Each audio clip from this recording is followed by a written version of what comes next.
नमस्कार दोस्तों, आज हम पढ़ेंगे फ्यूचर परफेक्ट टेंस। इससे हमने पहले वीडियो में पढ़ चुका है। जो यूज ऑफ वर्ब है उसे हमने पढ़ लिया है, और उससे पहले वाली वीडियो में फ्यूचर कॉन्टिन्यूअस टेंस पढ़ा है। तो इसमें आज हम पढ़ेंगे future perfect tense. Future perfect tense क्या होता है? जो कार्य भविष्य में खत्म हो चुका होगा, मतलब जो काम या कार्य भविष्य में क्या होगा, खत्म हो चुका होगा, वह फ्यूचर परफेक्ट टेंस के अंतर्गत आता है। जैसे हम एक एग्जाम्पल से समझते हैं, you will have finished your syllabus by this time next year. मतलब जो आपका सिलेबस रहेगा फिनिश हो चुका है अगले साल तक, अगले साल के लिए।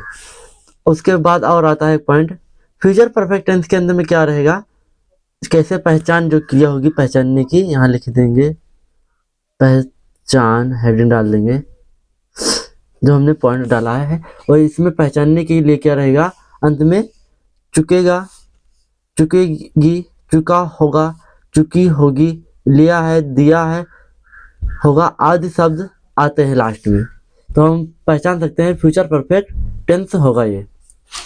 फिर इसके बाद एक पॉइंट और है, फ्यूचर परफेक्ट टेंस में वर्ब की थर्ड फॉर्म का प्रयोग करते हैं।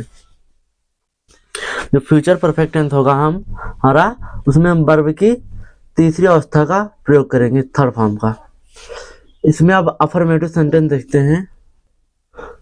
अफर्मेटिव सेंटेंस जो हमारा पॉजिटिव सेंटेंस होता है, जो सकारात्मक वाक्य होंगे उसके बारे में जान लेंगे। हमारा क्या स्ट्रक्चर है, सब्जेक्ट प्लस विल या शैल प्लस हैव प्लस वर्ब की थर्ड फॉर्म प्लस ऑब्जेक्ट। इसमें क्या प्रयोग हो रहा है, हैव का प्रयोग हो रहा है। इससे पहले वाले फ्यूचर कॉन्टिन्यूअस टेंस में विल बी का प्रयोग हो रहा था। अब इसमें किसका प्रयोग होगा, हैव और वर्ब की थर्ड फॉर्म का। और आई बी के साथ शैल हैव लगाते हैं। यहाँ देखेंगे, ऊपर देख लीजिए, आई और बी के साथ क्या लगाएंगे हम, शैल हैव का प्रयोग करेंगे। बाकी जो बचेगा ही, सी, इट, यू, दे, जितनी क्रियाएं बचेंगी उसके साथ हम क्या लगाएंगे, विल हैव का प्रयोग करेंगे। ओके, और इसमें थर्ड फॉर्म का प्रयोग होगा। तो यहाँ हमारा है पहला सेंटेंस।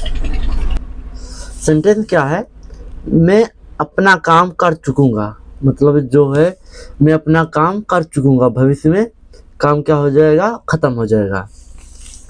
तो यहाँ लिखेंगे मैं की अंग्रेजी क्या होगी सेंटेंस, इसे इंग्लिश में ट्रांसलेशन करेंगे तो आई, मतलब कर चुकूंगा, मतलब अब यहाँ क्या आ जाएगा, आई के साथ, आई और बी के साथ क्या लगता है, शैल हैव लगाएंगे। तो यहाँ है सब्जेक्ट लगा दिए, आई में है तो यहाँ शैल लगेगा और प्लस हैव, शैल हैव। फिर उसके बाद करना क्या होती है, डू मीन करना होता है, और थर्ड फॉर्म हो जाएगा डन। डू डिड डन होता है तो थर्ड फॉर्म डन हो जाएगा। और इसमें क्या लगाएंगे, वर्ब की थर्ड फॉर्म लग गई डन, जो क्रिया हो रही है करने की हो रही है। और बचा क्या हमारा ऑब्जेक्ट, अपना काम, तो लिखेंगे माई वर्क, प्रोग्राम लगा देंगे। फिर इसके बाद आ जाएगा हमारा दूसरा सेंटेंस है क्या, वह 7 बजने से पहले कानपुर पहुंच चुकेगा। मतलब कोई व्यक्ति होगा 7 बजने से कहाँ पहुंच चुकेगा, पहले ही कानपुर पहुंच चुकेगा। तो इसको हम ट्रांसलेशन कैसे करेंगे, वह क्या हमारा सब्जेक्ट पहले लिखेंगे, ही लिख लिए। अब क्या लगाना है, ही, सी, इट, जितना रहेगा उसके साथ विल हैव का प्रयोग करेंगे। तो यहाँ लगेगा विल, और क्या लिखेंगे, हैव लिखेंगे। अब यहाँ वर्ब की कौन सी फॉर्म लगाना है, थर्ड फॉर्म। पहुंचने की मीनिंग क्या होती है, रीच, और इसके थर्ड फॉर्म जब बनेगा तो रीच हो जाएगा। तो यहाँ लिखेंगे रिच्ड, REACHED, रिच्ड। कहाँ? कानपुर। कानपुर मतलब 7 बजने से पहले, बिफोर पहले आया है तो हम यहाँ लिखेंगे बिफोर इट इज 7 बजने से, तो यहाँ लिखेंगे इट इज 7। इसकी मीनिंग होती है 7 बजने से, इट इज 7। पूरा सेंटेंस क्या बन गया? He will have reached Kanpur, मतलब ये एन है, ये पी है, कानपुर बिफोर इट इज 7, मतलब वह 7 बजने से पहले कानपुर पहुंच चुकेगा। इसके बाद हमारा तीसरा सेंटेंस है अफर्मेटिव में। तीसरा सेंटेंस है अफर्मेटिव में, जब हम स्कूल पहुंचेंगे तो प्रार्थना समाप्त हो चुकी होगी। मतलब आप जब विद्यालय पहुंचेंगे तो क्या हो चुकी होगी? अपने फ्रेंड से कह रहे होगे प्रार्थना जो प्रेयर है वो क्या हो चुकी कि समाप्त हो चुकी होगी। तो इसे इंग्लिश में आप कैसे बोलेंगे? तो लिखेंगे व्हेन, और जब की मीनिंग क्या हो गई? व्हेन। हम की मीनिंग क्या होती है? वी। अब यहाँ कर लगेगा बी के साथ शैल हैव लगेगा, और अब देखेंगे अब वर्ब की थर्ड फॉर्म लगी समाप्त हो चुकी होगी, मतलब सॉरी एक चीज और यहाँ करना था, इसमें इस तरह से नहीं होगा ये सेंटेंस। यहाँ एक मिनट, शैल हैव का भी प्रयोग लास्ट में करेंगे।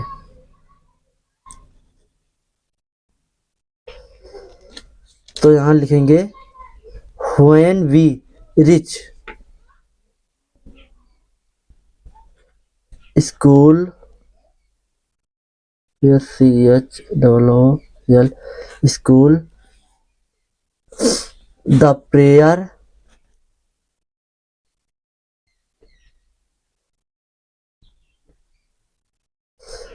क्या करेंगे? व्हेन, जब हम, मतलब व्हेन वी रिच स्कूल, जब हम पहले हम इतने का ट्रांसलेशन करेंगे, इतने का, रिच स्कूल, द प्रेयर मतलब प्रार्थना, तो यहाँ करेंगे shall sorry will have been over,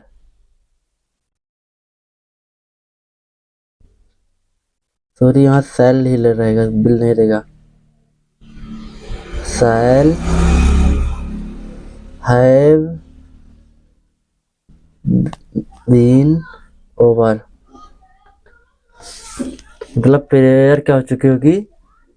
समाप्त हो चुकी होगी।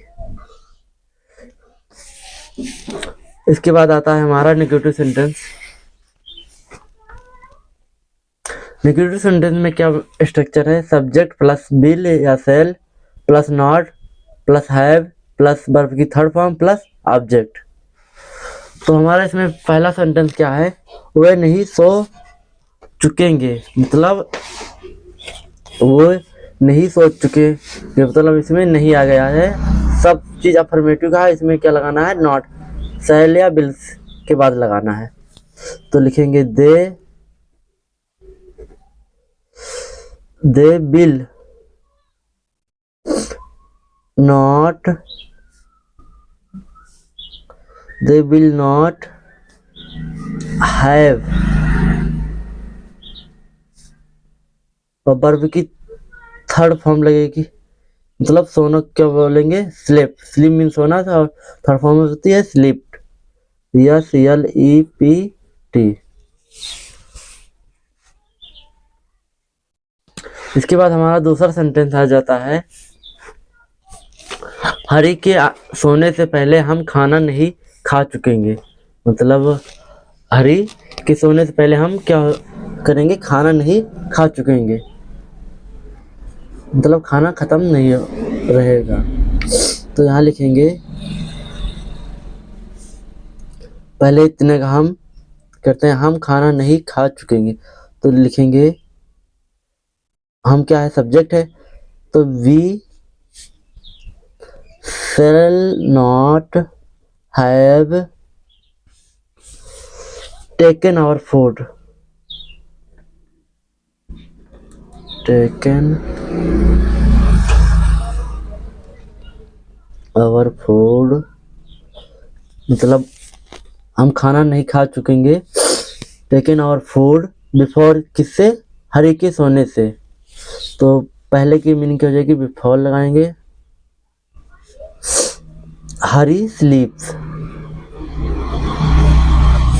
यहाँ थर्ड फॉर्म लगी है टेकन, हरी लिखेंगे, स्लीप, इतना होगा। इसी प्रकार से तीसरा है सेंटेंस, वह बाजार नहीं आ चुकेगी। तो इसकी सेंटेंस की मीनिंग क्या हो जाएगी, सी will not have,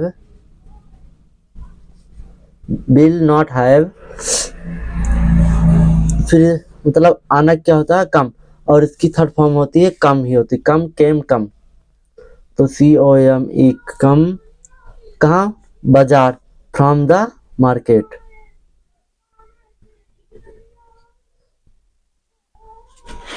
from the market, वो बाजार नहीं आ चुकेगी।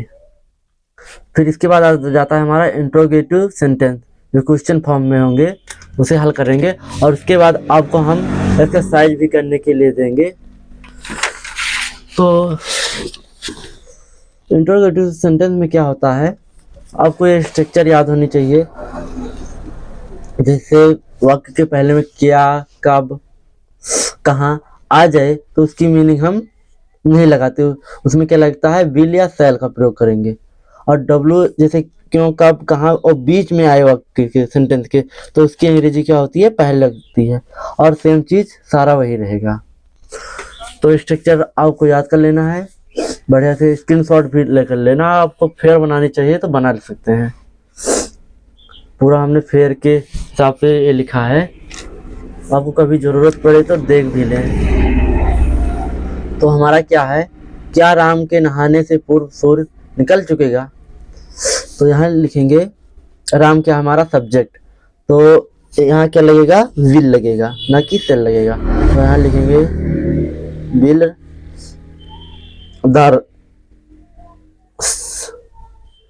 विल द सन, मतलब पूर्व मीन्स पहले, सूर्य निकल चुके होगा। तो यहाँ लिखेंगे विल द सन,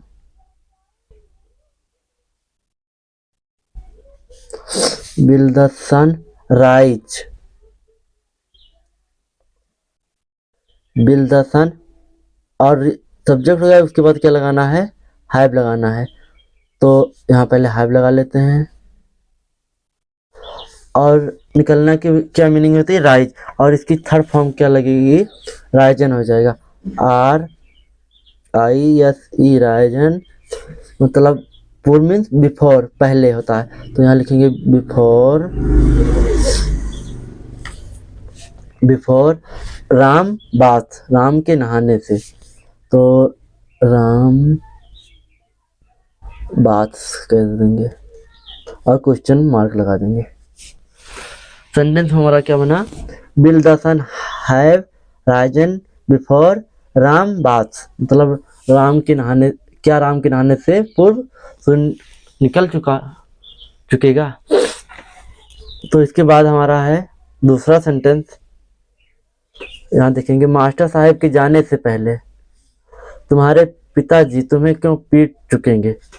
तो यहाँ क्यों क्या आ गया हमारा बीच में, इसकी मीनिंग क्या लिखेंगे, पहले, वाई, और ये तुम्हारा क्या है, सब्जेक्ट है, तो इसके हिसाब से यहाँ क्या लगेगा, बिल लगेगा। तो यहाँ लिखेंगे बिल, अब बिल के बाद क्या लगाना है, सब्जेक्ट। पहले हम ये जो हमारा इतना है इसे पहले तक छोड़ देते हैं, पहले इतने का हम जो ट्रांसलेशन कर लेते हैं, व्हाई विल योर फादर, मतलब तुम्हारे पिताजी, योर फादर हैव लगा लिए।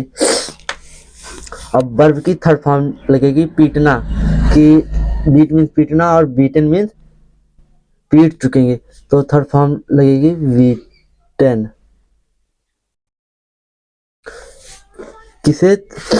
तुम्हें। यू बीटन यू, मतलब why will your father have beaten you, मतलब तुम्हारे पिताजी तुम्हें क्यों पीट चुकेंगे।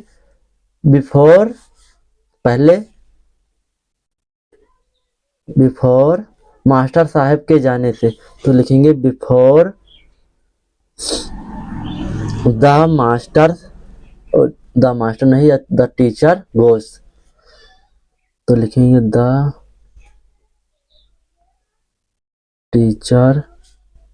गो मीन जाना होता है, तो यहाँ गोज लगाएंगे ईएस, क्योंकि ये हमारा प्रेजेंट इंडेफिनिट टेंस में है, तो टीचर गोज। इतना होगा। फिर इसके बाद हमारा तीसरा सेंटेंस है उसके सोने से पहले, मतलब उसके सोने से पहले तुम कौन सा गाना गा चुकोगे, मतलब तुम यहाँ सब्जेक्ट है तो कौन, कौन की मीनिंग होती है हो, या कौन मतलब बीच मीन कौन होता है, तो वो मीन क्यों होता है, इसकी मीनिंग क्या हो जाएगी विच मीन कौन, यहाँ लगेगा which songs, which song will you have,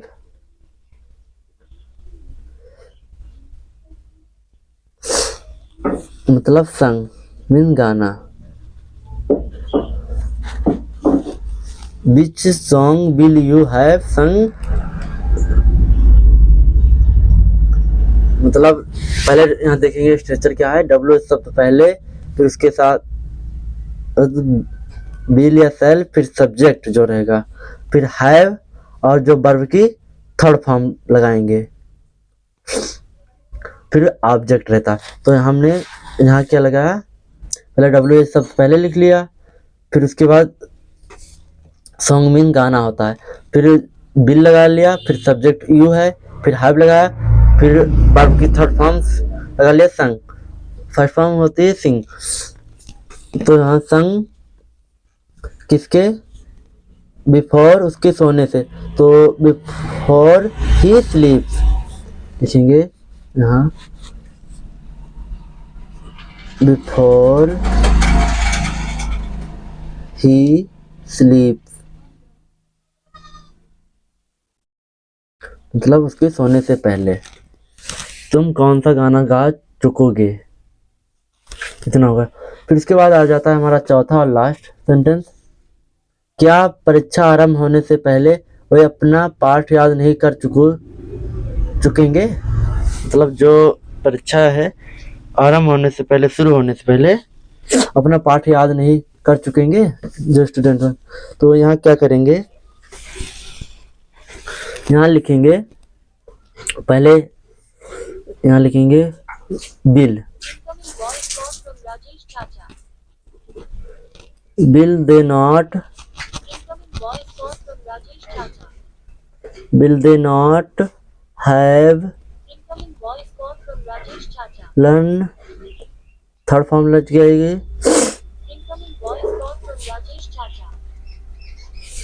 they are